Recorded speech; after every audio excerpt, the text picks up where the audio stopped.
আমরা কথা দিয়েছিলাম আমরা জুলাই যোদ্ধাদেরকে আমাদের অন্তরে জায়গা করে দিব। আমরা কথা রেখেছি, আমরা জুলাইকে কবুল করে নিয়েছি। এই জুলাই এসে জনগণকে মুক্তি দিয়েছে। জুলাই এসেছিল বলেই আজকে আমি এখানে দাঁড়িয়েছি। জুলাই হয়েছে বলেই আজকে এই স্টেজ দেখা যাচ্ছে। জুলাই হয়েছে বলেই এই 12 ফেব্রুয়ারি ইলেকশন হতে যাচ্ছে।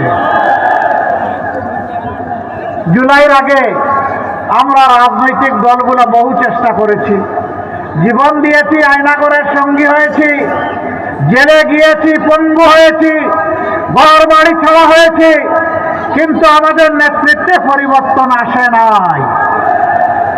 পরিবর্তন এসেছে আমাদের সন্তান সন্ততির নেতৃত্বে। কেউ কেউ আছেন এদেরকে স্বীকার করতে চান না, তাদেরকে বাচ্চা কাচ্চা নাতি পুতা বলেন, তাদেরকে সবাল বলেন।